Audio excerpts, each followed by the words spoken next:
नवरात्रि में नीम के पेड़ के नीचे सारी विद्याएं, आद्य शक्तियां, सारी देवी उस नीम के पेड़ के नीचे विराजमान रहती हैं। उस कलश में एक बेलपत्र डालकर रात भर रखकर उस जल को पूरे घर में घुमाकर उस नीम के पेड़ के नीचे समर्पित कर दीजिए महाराज।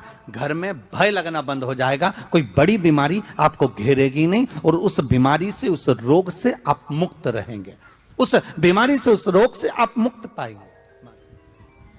वो बीमारी आप जिनके घर में ज्यादा रोग हो, बीमारी हो, ज्यादा तकलीफें आ रही हो, कष्ट बढ़ रहा हो, बीमारियां बढ़ रही हो, या भय लग रहा हो, डर लग रहा हो, हृदय चित्त में कहीं ना कहीं आपको भय का भान हो रहा हो, तो एक लोटा पानी, एक कलश में जल भर कर रख लीजिए और रात भर उसको रखे रहने दो। नवरात्र चल रहा है, उस कलश को रात भर रखकर सुबह सुबह उस कलश में एक बेलपत्र डालकर उस जल को नीम के पेड़ के नीचे, जहां चैत्री नवरात्रि में नीम के पेड़ के नीचे सारी विद्याएं, आद्य शक्तियां, सारी देवी उस नीम के पेड़ के नीचे विराजमान रहती हैं। उस कलश में एक बेलपत्र डालकर रात भर रखकर उस जल को पूरे घर में घुमाकर उस नीम के पेड़ के नीचे समर्पित कर दीजिए महाराज। घर में भय लगना बंद हो जाएगा, कोई बड़ी बीमारी आपको घेरेगी नहीं और उस बीमारी से, उस रोग से आप मुक्त रहेंगे। उस बीमारी से, उस रोग से आप मुक्त पाएंगे। वो बीमारी आपको घेर नहीं। कलश का महारानी जगदम्बा जगतधात्री दुर्गा भवानी अब की बार माता जी घोड़े पर आई है। तो घोड़े पर जो देवी जी आती है वो समृद्धि को देने वाली आती है, लक्ष्मी की वृद्धि करने वाली आती है। जैसी घोड़े की रफ्तार होती है उस रफ्तार से लक्ष्मी घर में आती है। तो ये मत सोचना कि कोरोना महामारी ने हमको नीचे गिरा दिया या कोरोना महामारी ने रोक दिया, कमाई के स्रोत रोक दिया, धन रोक दिया। चिंता मत करना, मेरी माँ जगत जननी दुर्गा भवानी अब की बार घोड़े पर आई है। साल भर में इतना धन दे देगी कि आपने पीछे के 4 साल में नहीं कमाया होगा, इतनी मेरी मां भंडार भर देगी। उस कलश पर आम के पल्लव शिव का वर है। किसका वर है ये? शंकर का। 11 आम के जो पत्ते जिस डाली में लगे होते हैं, वो डाली कोमल सी डाली, 11 टुकड़े महाराज एक कच्चे सूत से लपेटकर 11 बार उसका भाग, जब उसको लपेट लोगे इस तरह से इकट्ठा करके, आगे का जो भाग है 11 बार कच्चा सूत लपेटने के बाद जो भाग पीछे का, आगे का कोई भी हो, उसको शहद में डुबाकर शिव जी को समर्पित कर दो। किस जगह पर रखना है?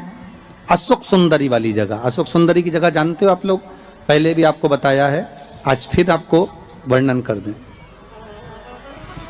जैसे ये गोल जलाधारी है, ये शिवलिंग रखा है,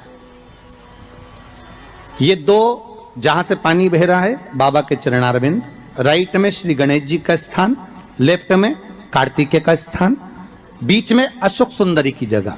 शंकर भगवान की 6 लड़कियां हैं। भगवान शंकर के 13 बच्चे, 13 बच्चों में से 6 लड़कियां, उस 6 लड़कियों में से एक लड़की का स्थान, भगवान शंकर की एक बेटी का स्थान, अशोक सुंदरी का स्थान सामने है। पद्म पुराण में स्पष्ट किया ये स्थान अशोक सुंदरी का।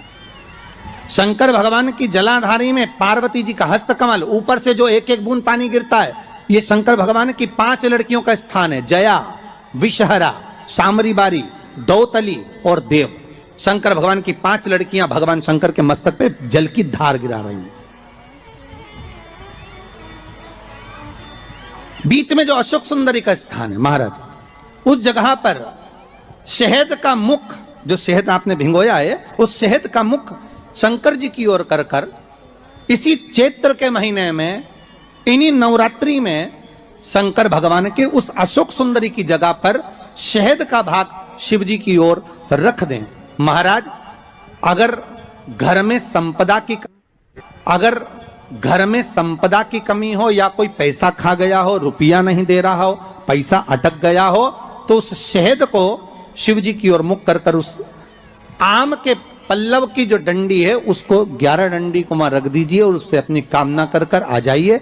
हो सके उस शहद में से थोड़ा सा शहद किसी रुमाल पर किसी कपड़े में लगाकर उसको रख लीजिए। जिस व्यक्ति से पैसे लेना है, जिस व्यक्ति से पैसे मांग रहे हो, उससे एक बार जाकर मिल लीजिए, एक बार उसको खबर कर दीजिए। बाबा चाहेगा भोलेनाथ तो नवरात्रि में ही पैसा वापिस आ जाएगा, अगर शिव कृपा कर देगा। ये बाबा की करुणा।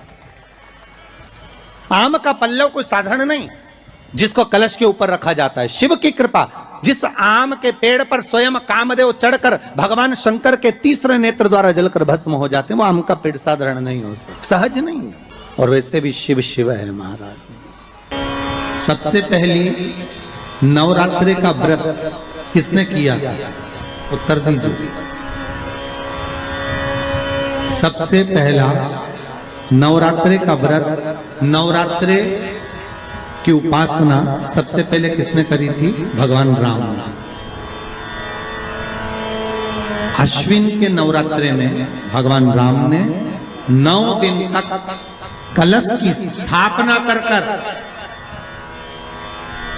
लंकाधिपति रावण को मारने के लिए मां जगत जननी की आराधना करी। भगवान राम ने मां जगत जननी की आराधना, मां जगदम्बा की आराधना। और कहते हैं मेरे राम ने प्रतिदिन मां आद्यशक्ति को निमंत्रण दिया और मां जगत जननी से विनती निवेदन कर कर कहा कि आपको प्रतिदिन आना पड़ेगा। इसलिए देवी भागवत में लिखा है कि नवरात्रि में एक दिन, जैसे प्रतिपदा है, पहला दिन है तो एक कन्या का पूजन करो, द्वितीया है तो 2 कन्या का पूजन करो, तृतीया है तो 3 कन्या का पूजन करो, चतुर्थी है तो 4 कन्या का पूजन करो, पंचमी है 5 कन्या का पूजन करो, छठ है 6 कन्या का पूजन करो, सप्तमी है 7 कन्या का पूजन करो, अष्टमी है 8 कन्या का पूजन करो, नवमी है, जम के बोलो, 9 कन्याओं का पूजन करो।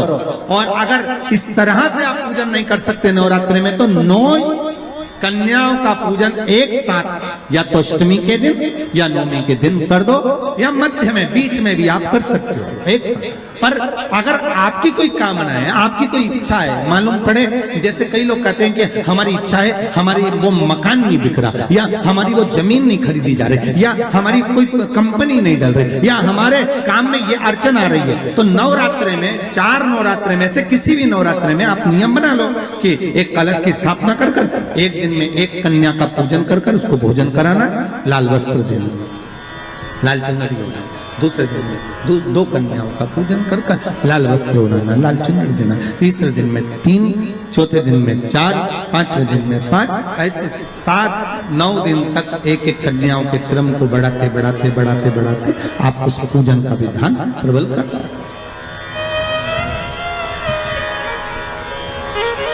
आज किसी का फोन था सुबह, तो कोई कह रहे थे कि हमें गुरुजी से बात कराओ, तो समीर जी ने बताया कि फोन आया था और वो बोल रहे थे कि हमें नवरात्रि में अगर मान लो कोई साधना करना हो तो कौन सी साधना करना चाहिए, हम किसकी आराधना करें, हम 9 दिन तक किसकी साधना करें। तो अगर बन सके तो देवी भागवत में सबसे सुंदर साधना यही है कि हम एक दिन में एक कन्या के चरण धोकर पूजन कर कर उस कन्या को भोजन कराकर उसका स्मरण करें।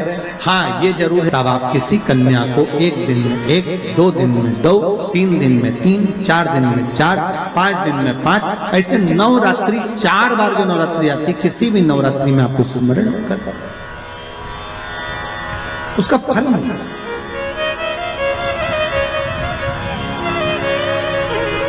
उसका फल होगा।